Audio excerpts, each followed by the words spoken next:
Hello and welcome to NewsHour. It's coming to you live from the BBC World Service studios in central London. I'm Tim Franks. Coming up on the programme, as Ukraine launches one of its biggest ever aerial attacks on Russia, we'll try to get a sense of where Vladimir Putin's war is heading. Have China and the US established any new guardrails for artificial intelligence? And... Okay, Vienna, let the grand final of the Eurovision Song Contest begin! We'll spare you the intervening 3 hours. You'll hear who won in 20 or so minutes' time. Before that, we're beginning with what is now officially a public health emergency of international concern.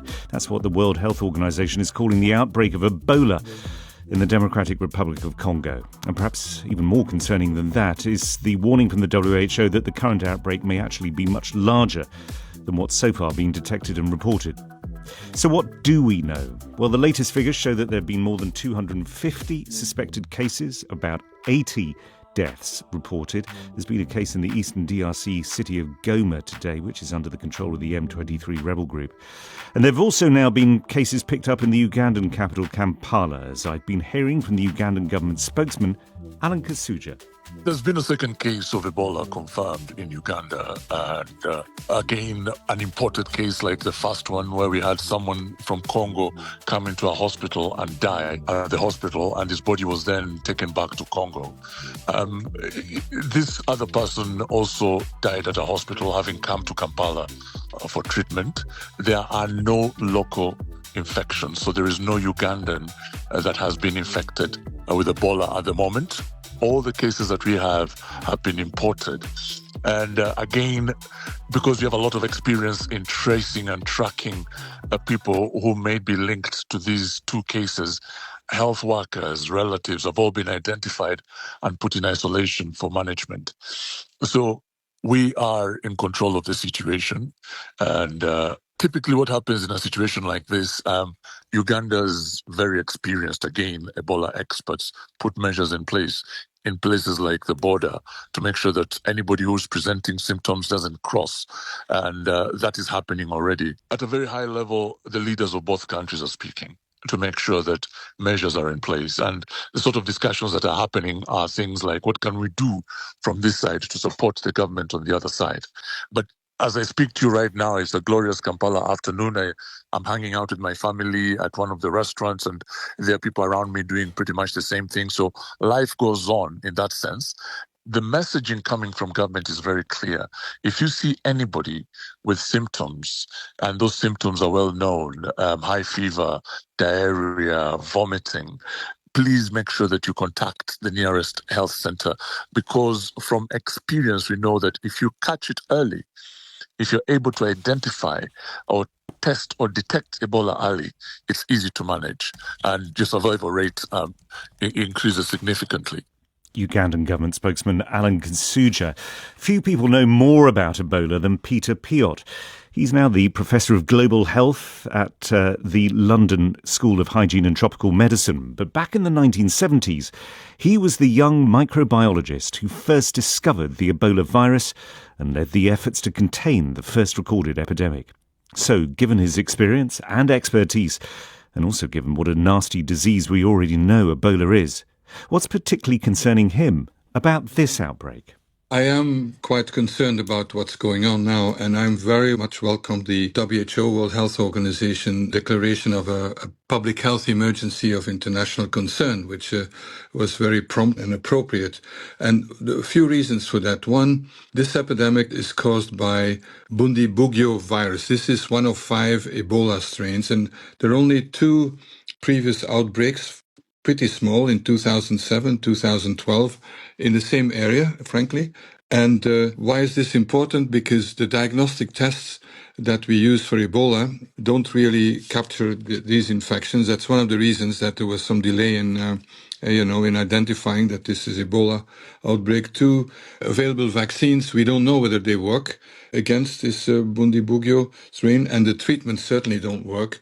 So that's one thing. So it's new, although the containment measures are basically the same because it's preventing close contact because that's how it's transmitted. And that's why I'm not concerned, just like WHO, that this becomes a pandemic because, there's no respiratory transmission. You need close contact. But secondly, everything indicates that this has been going on for much longer than we think, and probably since March already. 90 deaths, including 4 healthcare workers.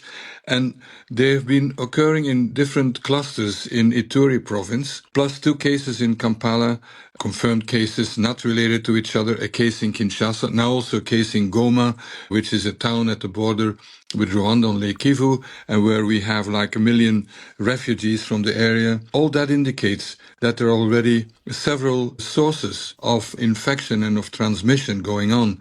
Again, it's been there for quite a while. And then thirdly, this is an area in the world with high insecurity, armed struggle, high population mobility, refugees, extreme poverty, very poor healthcare system. All these are ingredients for a major outbreak if we do not act very promptly and with all possible means. Can you just tell me, the very fact that the WHO have now declared it officially a public health emergency of international concern, what does that actually change? What does that mean now? There's an international response is needed, that the countries involved in the first place, in this case, I would say Democratic Republic of Congo, Uganda, perhaps also even South Sudan, it's not too far, and Rwanda, must exchange information, collaborate, and so on. And secondly, this is a call for the international community to provide all possible support to contain this epidemic. And that means the DRC, Congo, they have really great expertise in dealing with Ebola. The team of Professor Muyembe at the National Institute for Biomedical Research in Kinshasa, they're probably the world leading experts in Ebola, and they've done a great job they can do sequencing, they can do all the stuff together. But you need really major investments in containment, protective material, diagnostic tests, and support on the ground. And that will require international assistance. The key challenge there is, will it be secure enough that there are no, armed conflicts going on at the same time? Yeah, well, and as you mentioned, the very fact that there's a case now in Goma, which is under the control of the M23 rebels, exactly, is a cause for concern in that sense. What do you understand in terms of you talked about the dangers of it being sort of relatively undocumented, that, this has probably been around for a couple of months. What do we know about the rate of spread of this particular strain? That's all very unknown because, as I mentioned, there's only 2 outbreaks, 2007, 2012, and, it took a while to discover that this was a new strain, and there were, fortunately enough, not that many people who got infected and who died. So this is, for me, also very important that when there's a crisis, not only do we need a crisis response, but also we need to make sure that when there's the next one, that we've learned. And that is indeed the first thing is, how does it spread? It's probably exactly the same as Ebola, but is it as infectious, as fatal? Do the vaccines work that we have? So that's the kind of let's call it a research component.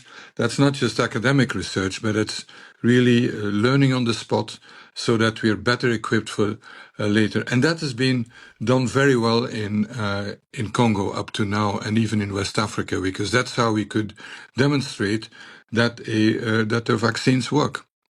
Is there any evidence of this being spread asymptomatically, so that people might be spreading it sort of unwittingly, or is it just spread by those who are already exhibiting symptoms, feeling unwell? No, that's a very good question.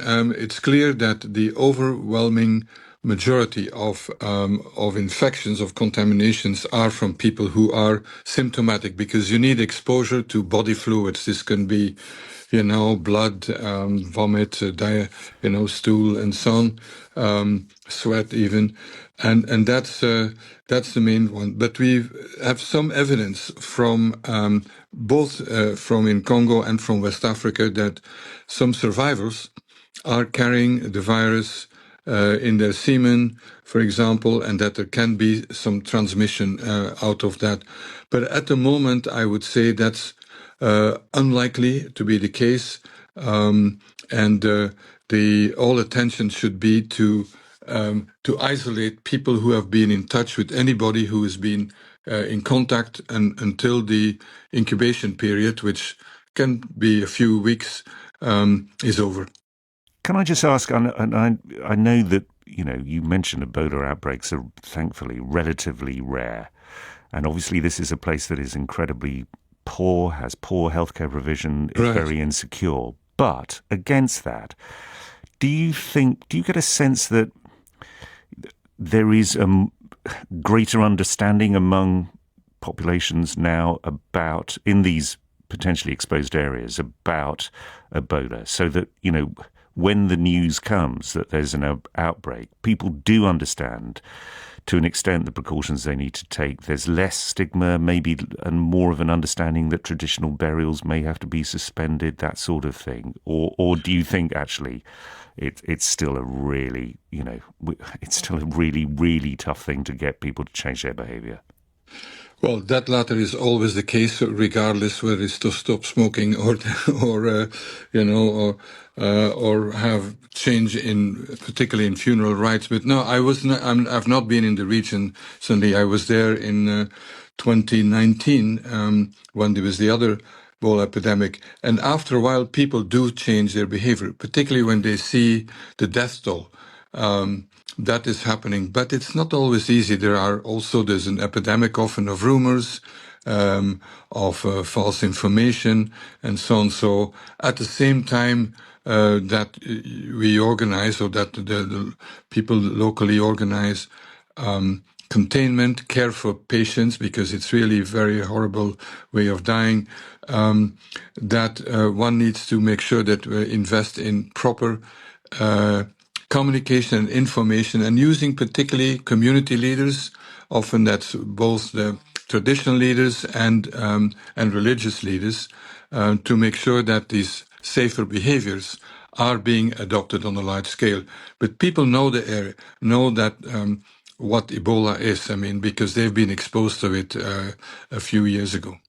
And that was Peter Piot, Professor of Global Health at the London School of Hygiene and Tropical Medicine, the man who, when back in the 1970s as a young scientist, first discovered the Ebola virus. He was speaking to me from Brussels. You're listening to NewsHour from the BBC World Service.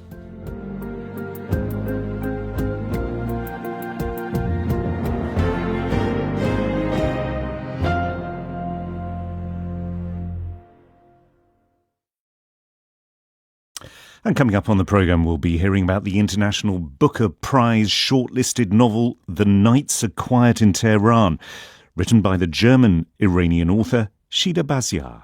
My parents left in 1987, 8 years after the revolution, so it was kind of late. And I wanted to get to know what happened during these years and what they were frightened about and how they actually left the country. I did not even know this. More from Shida in 30 minutes. Our headlines this hour: President Zelensky has said that Ukraine's overnight drone attack across Russia is entirely justified. More on that in just a moment. And as we've been hearing, a growing Ebola outbreak in the Democratic Republic of Congo has been declared a health emergency of international concern by the World Health Organization.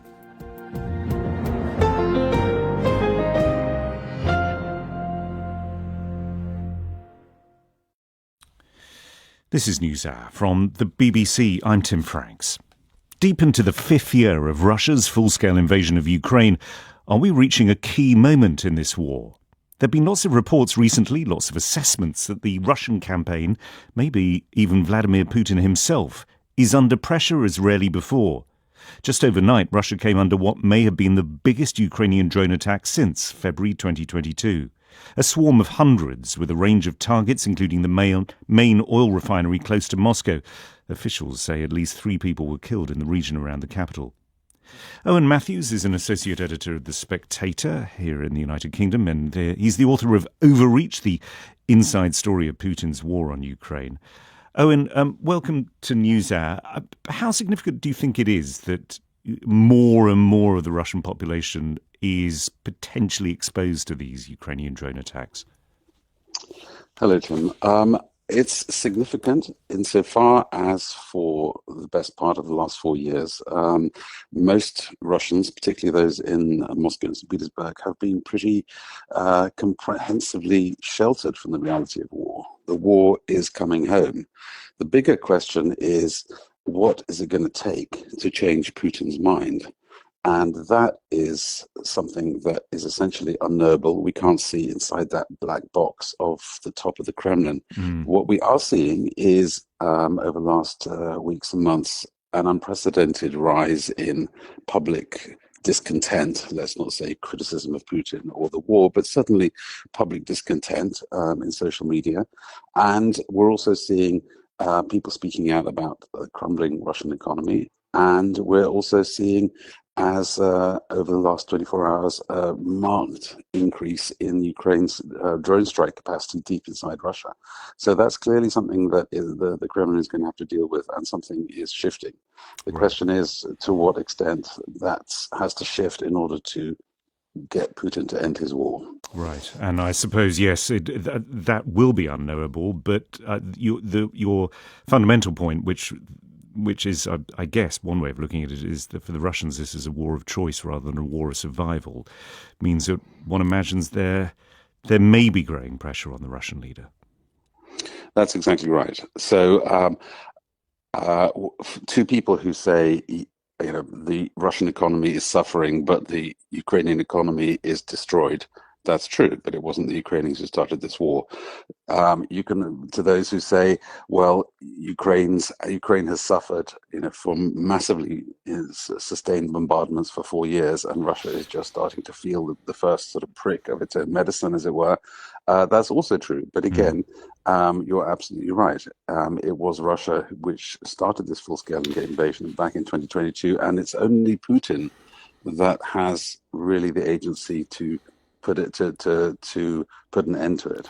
Is there any issue, do you think, as far as the West is concerned, in Volodymyr Zelensky saying, look, our overnight drone attack across Russia is entirely justified as a response to what Moscow's long been doing, but that might potentially cause some concern in the West among his backers about the sort of, the indiscriminate nature of these attacks? Well, yeah, it's the Dresden debate. Was RAF Bomber Command justified in firebombing German cities in 1944 and 45 after the Germans did the same to us? The Ukrainians are very sensitive to that PR aspect of it. What the Ukrainians say is, rather cleverly parroting Russian propaganda. The Russian propaganda says that the damage was supposedly done by the falling Russian anti-aircraft defense missiles. So the Ukrainians say, well, okay, if that's true, then we didn't actually aim to strike any of these civilian targets. I think striking civilian targets from a military point of view, military and a financial point of view, is stupid. You would never target a civilian apartment block. That gives you no upside.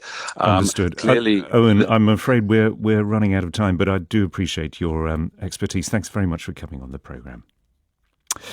Now, on Wednesday of last week, a committee in the Israeli Knesset, the Israeli parliament, met to discuss rising attacks and harassment of Christians in Jerusalem. Clergy and congregations are warning that the intimidation is getting worse, as our correspondent Ione Wells reports from Jerusalem. The Christian community here in Jerusalem was shocked recently when a video went viral of a man pushing a French Catholic nun to the ground and kicking her in the Old City. It took place on Mount Zion, near a site Jews believe is King David's tomb and Christians believe is the site of the Last Supper. The suspect is a 36-year-old Israeli settler called Yonah Simcha Schreiber. The nun was a researcher here at the French School of Biblical and Archaeological Research in Jerusalem. Its director, Father Olivier Poquillon, says the attack was a shock, but not a surprise. Having one of us a victim of that wasn't a surprise. It's arriving, unfortunately, on a daily basis. But the level of violence was totally unexpected. And this is showing this is a new step in what we are facing. Physically speaking, she was very lucky, but psychologically speaking, she's still under shock, and now she has to refrain from walking in the old city. Over the past month, anti-Christian incidents have also occurred in the West Bank and southern Lebanon, where an Israeli soldier was photographed smashing up a crucifix and another holding a cigarette to a statue of the Virgin Mary. The soldiers involved in these incidents were given military detention. This week, Jerusalem church leaders urged Israel to address rising hate crimes against Christians at a committee in Israel's parliament, the Knesset. Not Israel. Gilad Kariv, chair of the Israeli Immigration, Absorption and Diaspora Committee, called the attack on a nun terrorism. There are about 200,000 Christian citizens in the state of Israel. Christian families are afraid to come to the old city of Jerusalem. This is a situation we must not accept. An Israeli police commander in the Old City said his force was doing everything possible to allow people of all faiths to go about their lives. The hearing happened the day before Jerusalem Day, when Israel celebrates its capture and annexation of East Jerusalem in 1967. Here, crowds of mostly religious nationalist youth waving Israeli flags parade through this predominantly Palestinian area and the Muslim quarter of the Old City. At times, they sang insults to Arabs and attacked and vandalised shops. Most of the harassment was directed at Palestinians in the Muslim quarter, but the Christian areas were targeted too. Now, there was this group here of Ethiopian Jewish girls who learned from us. It was interesting because they were open, curiously, to what we had to say. They learned about the Armenians, about the Armenian genocide, and then the smaller girl said, "Are they Christians? So they should die." The Religious Freedom Data Centre, who run a hotline for anti-Christian harassment, set up an educational stall in the Armenian Christian quarter of the Old City. Its founder, Yiska Harani, said in 2025 their hotline received 181 reports of anti-Christian harassment, but that this is likely an underestimate. Yiska says often some of the anti-Christian attitudes among some extremist Jewish communities comes from the bloody history between Jews and Christians. There are three roads to making this change. You have to understand that history does not die out, but there's present. We live in the 21st century. Secondly, enforcement. If the police doesn't take it seriously, and it's not really the police, it's the government. And the third thing is the visibility of Christians in the public space. Back at the school of the nun who was attacked in Jerusalem, her colleagues are closely watching the outcome of the suspect's upcoming trial. Father Olivier hopes justice will be served to set an example. The political climate is not helping, since there may be a feeling of impunity from perpetrators of crimes. So we are really monitoring the enforcement of the laws, and we will see the outcome of the judiciary process. And that report from Ione Wells in Jerusalem. Welcome back to NewsHour. It has a wonderfully Eurovision sort of title, the dance anthem Bangaranga. Apparently it translates as a special energy and feeling that everything is possible. And it has made Bulgaria the surprise winner at this year's Eurovision Song Contest. The singer Dara topped both the public and the jury vote in a tense conclusion to the event in the Austrian capital, eventually soaring ahead of Israel in second and Romania in third to score more than 500 points. This is Bulgaria's first ever Eurovision title, meaning next year's contest will be held in their capital city, Sofia. Watching all the drama was our arts correspondent, David Silito. Okay, Vienna, let the grand final of the Eurovision Song Contest begin! And so it began, after a long and troubled build-up which has seen protests in 5 countries boycotting the contest because of the presence of Israel.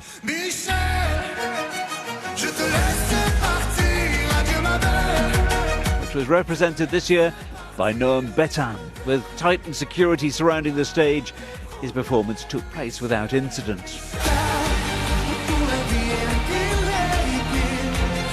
For the fans, all eyes were on Finland, who were the favourites going into the evening.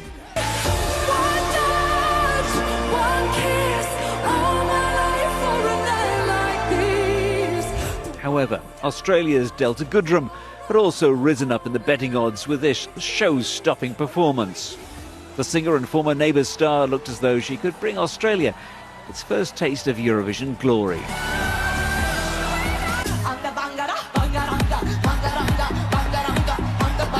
then there was Dara and Bangaranga. Bulgaria had never won Eurovision, but this song began the evening as one of the favourites.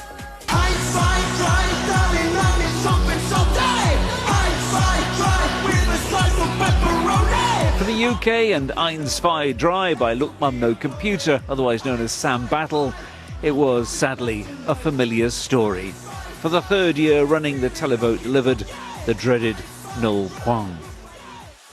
At the end of the voting, it was all down to that rising heart to reveal the final public vote and the winner of this year's Eurovision Song Contest.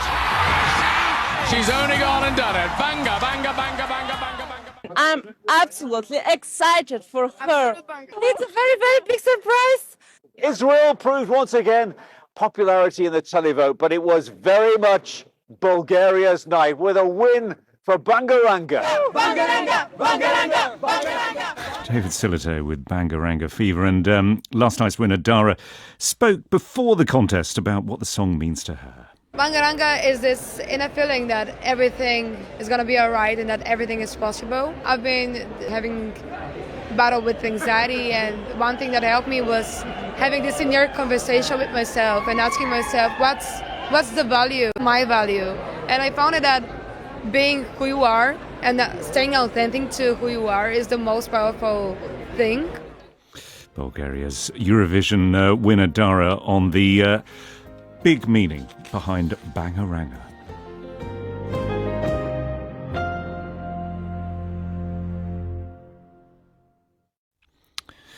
This is News Hour from the BBC with me, Tim Franks. When the two most powerful men in the world spent 2 rare days in each other's company at the end of last week, there was, as you might imagine, much for Donald Trump and Xi Jinping to discuss. But one potentially humanity-defining issue, the future of artificial intelligence, seems not to have made it much onto the agenda, at least as far as the official readouts from either side. That, despite this display of confidence from the US Treasury Secretary Scott Bessent speaking to CNBC on day one of the summit. The U.S. is the undisputed leader in the world here. We have the greatest AI companies. We're actually going to be discussing the AI guardrails with the Chinese. Because the Chinese are substantially behind us, but they have a very advanced AI industry here. So the two AI superpowers are going to start talking. We're going to set up a protocol in terms of how do we go forward with best practices for AI to make sure non-state actors don't get a hold of these models. There's an alternative view held by many observers that China and the US are, in the words of one, at the opening chapter of an AI Cold War. So how far is this relationship going to be defined by competition more than collaboration, and with what dangers for the rest of us? Let's get a couple of views on this out of China and the US. First, Zhang Tianjiao, Associate Professor at the Development Institute at Fudan University in Shanghai, where he's also a research fellow at the Center for Global AI Innovative Governance. Before the summit, I and also my colleagues, even our American colleagues, I think we have a great expectation on this summit. There are a lot of interesting proposals. For example, I think we must hear the so-called keep human in the loop or keep nuclear weapon under human control. We believe that it is very important to all of us. Obviously, we didn't hear such sentence, but I'm very glad to know that at least, for the Chinese domestic media, we heard a lot of report on the so-called constructive strategic stability between two countries. In our cultural tradition, we think this is a very important start. I think it's a consensus. But do you really think it's a consensus? Because, I completely understand that there is a logic to saying, look, we have a mutual interest here, that we need to collaborate, we need to ensure that ultimately humans remain in control of artificial intelligence, especially when it comes, as you said, to things like potential deployment of nuclear weapons. But at the same time, the US and China are strategic rivals, so there is going to be competition there, and that is inevitably going to mean there will be stresses and strains in terms of how far that collaboration can go.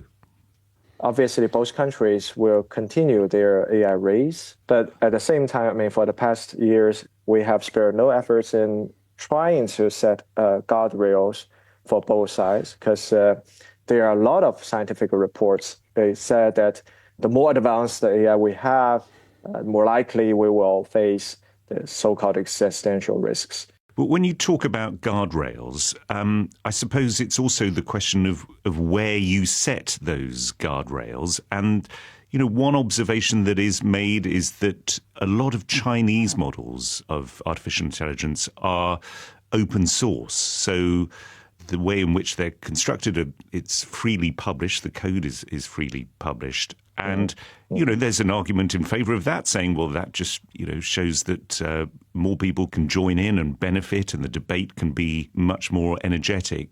But there are people who say the trouble with Chinese models being open source is that it can also give bad actors the potential to exploit the technologies in a way that doesn't happen with, for example, American models. Do you think that's fair enough? I mean, it's not just China. Some other countries, they also have like open source models. We should never avoid to talk about these questions, but the risks brought by open source models is, again, another problem that we should deal with together. And that was Professor Jiang Tianjiao. Ryan Fedashik is with the Washington-based think tank, the American Enterprise Institute, and is a former US State Department China policy advisor under the Biden administration. Ryan, very good to have you on NewsHour. I'm a bit confused about where the US is coming from, because you had Scott Bessent sort of talking about wholesome discussions with the Chinese about AI, but just a few weeks before, Michael Kratsios, the White House's top tech guy, was laying into the Chinese over their wholesale ripping off of US companies over AI. What do you think the administration's view of China on AI is? Sure. Thanks very much, Tim. I think ultimately it's a difficult circle to square, but the United States does have an interest in trying to force China to actually take the issue of AI security seriously. At the same time, the United States is attempting to beat China in a race to diffuse AI into the hands of larger numbers of people around the world. It's possible to do both things at once, although I think that there was less progress made during the Trump-Xi summit than many were anticipating. Why do you think that is? It's difficult to say. I think there are probably two reasons. The first is simply that the leaders are going to meet 3 more times this year. And so there isn't a ton of imminent pressure on this summit to close a deal like there ordinarily would be in a year to have Trump and Xi meet face to face. The second reason, though, is perhaps just that this issue is still a bit thorny. Even in the United States, the US interagency is working out what kind of approach the United States actually wants to take to the issue of AI security. You just asked the previous guest about some of the risks involved in releasing open source models. I don't think the entirety of the United States government fully yet knows where it wants to land on that issue set. Yeah. And also, I mean, I suppose compared to some of the other areas where you've got potential collaboration, potential competition between America and China, I mean, on this issue, one of the extra complicating factors is, of course, you've got industry. You've got the fact that, you know, the tech titans who are accompanying Donald Trump, I mean, they both want protection from China in their market, but they also want entry into the Chinese market. And that's an extra level of complication, isn't it? I mean, certainly. I think what you're likely to see materialize between the United States and China is some form of coordination on AI security rather than cooperation. This would be a parallel domestic commitment by both governments that fundamentally distrust one another, but is applied to a narrow set of shared risks that neither can manage alone.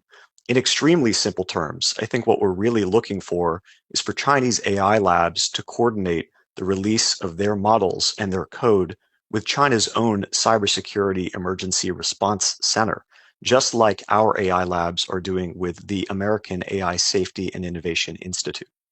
Is your sense that, I mean, and there is certainly, there feels, you watch this much more closely than me, but there feels as if there is a sort of real judder of concern going through the top levels of American tech about the potential of AI. But do you think there's a similar concern in China? I think it's hard to say. Until very recently, I don't think the US or Chinese governments were seized with the concept of AI security. And that's simply because the kinds of systems available to users in either country did not on their own threaten the state's monopoly on the instruments of violence. It did not jeopardize government function. New models coming online just this spring are starting to change that reality, which has sent the Trump administration reeling. And I expect the same is true for the Chinese Communist Party. Ryan Fedashik, very good to have you on the programme. Thank you for your time. Chile is home to thousands of wetlands. Many are protected by an international agreement that recognises their vital role in cleaning water, supporting wildlife and preventing flooding. But they're under threat, often used as land for new homes or just as illegal rubbish dumps. Now, though, many local communities are working to restore them. Jane Chambers has been to the central city of Concepcion to find out more. The city's built on low, flat land near rivers and the sea, so water builds up easily when it rains. I met local resident Luisa Valenzuela, who lives right next door to the Rocoant Andeleén wetland, one of the most important and threatened wetlands in Concepcion. Living here is difficult, especially in winter. With illegal dumping and construction, the water now rises enough to get into our homes, and sometimes the sewage system overflows. It's really affecting people's quality of life, especially older residents. The illegal dumping and building means the wetlands are filling up with rubbish, buildings and concrete. The water can't soak into the ground. Instead, it runs off quickly, which makes flooding worse.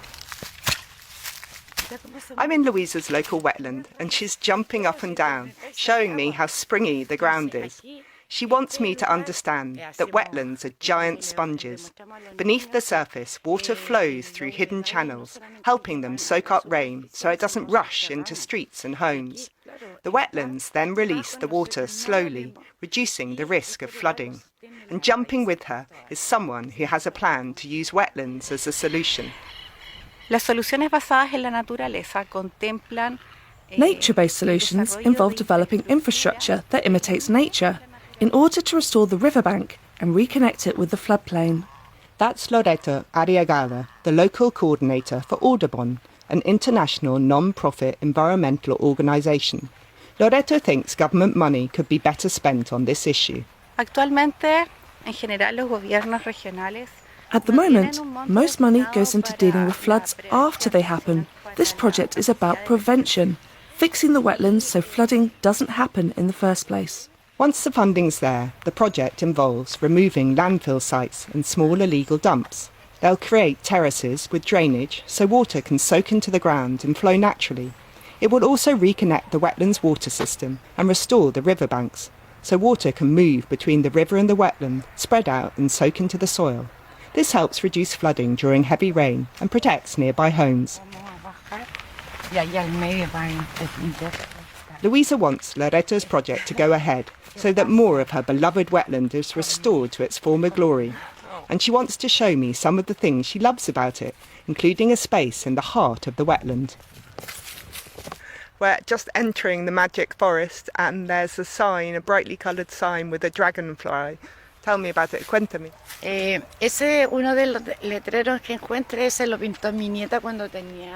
That sign over there, my granddaughter painted it when she was 5. It says, "I love the wetlands," because she's learnt so much here. If we don't take care of these places, the situation is going to get worse. I want my granddaughter to be able to say, "My grandmother stood up for this. She fought to leave us a better world." And that report was from Jane Chambers. You can hear more about efforts to preserve Chile's wetlands on People Fixing the World, wherever you get your BBC podcasts.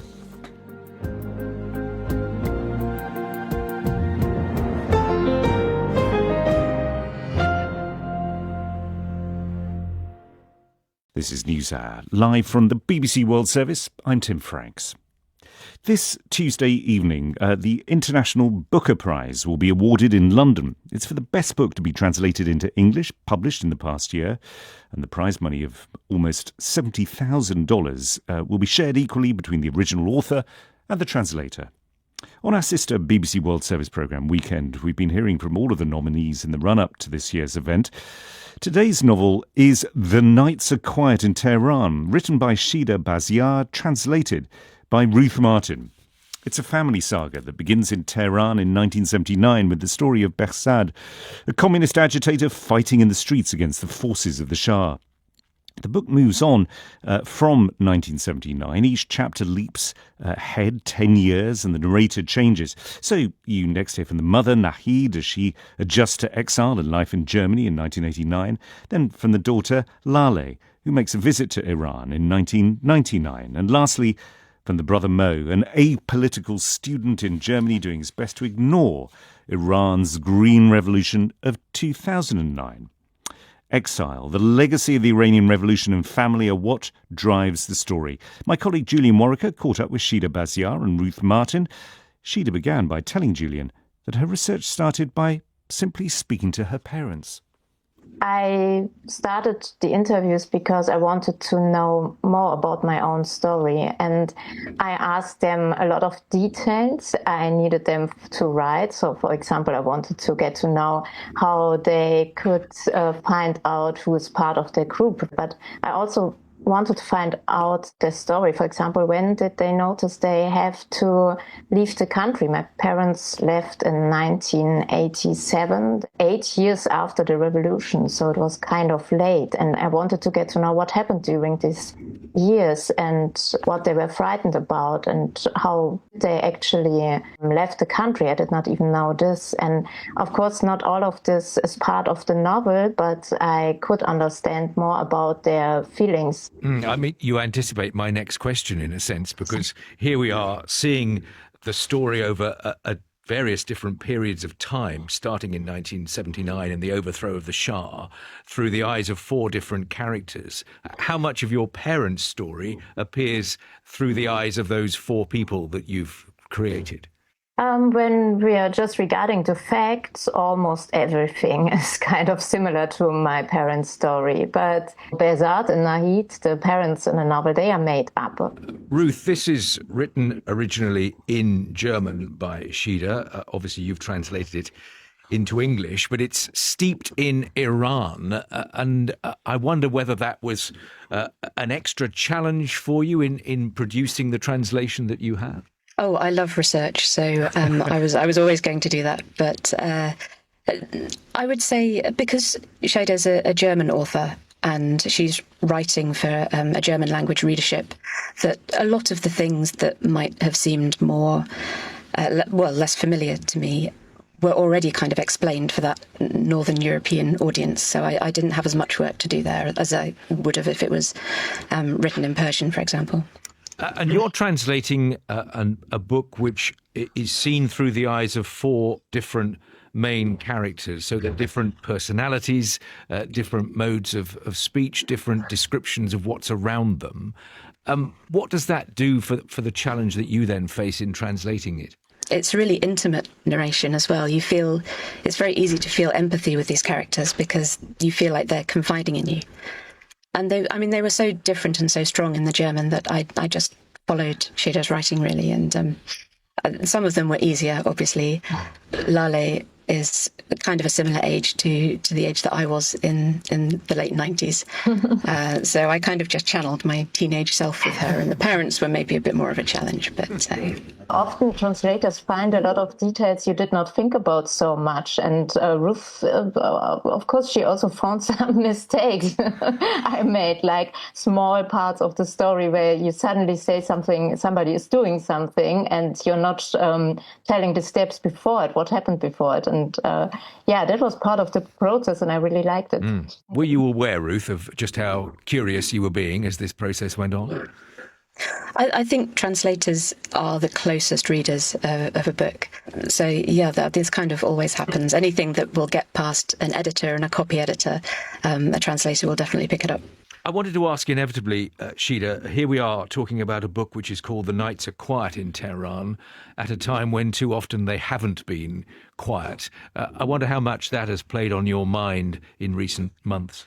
Yeah, actually, it's maybe the opposite around. Tehran never used to be silent because it's a huge city and people are always outside. It's always loud. But we decided to choose this title because from the point of view of Laleh, who's saying the sentence, it is quiet in the night because her family is sleeping, and then they are starting to talk about rumors or things they can't talk about at daytime. But now, during the last weeks of war, the city used to be quiet. Not when the bombs paused, people did not, they couldn't go to the street. They couldn't follow their daily life anymore. So maybe that was the first time Tehran, when as far as the bombs paused, Tehran was really quiet. And that was very, very hard from the outside to follow the news and to notice how much not only the city but the whole country has changed and is under operation. So because it's not only the war itself, it's also the fact that during wartime the Islamic Republic is continuing its own oppression more and more. People are afraid to get outside because there are checkpoints and a lot of oppression. Yes, and from the outside you can just wait for news, you can just wait for messages, and there's not so much more you can do. Ruth, a word to you about this prize and the recognition that it gives to the translator alongside the author. How important is that from your point of view? Oh, it's extraordinarily important. Translation is kind of facing a bit of an existential crisis with the rise of AI, and the kind of prominence that this prize gives to literary translators is unlike anything else, really. It's great to have ourselves kind of out there being human. And you heard the translator Ruth Martin and also the novelist Shida Baziar.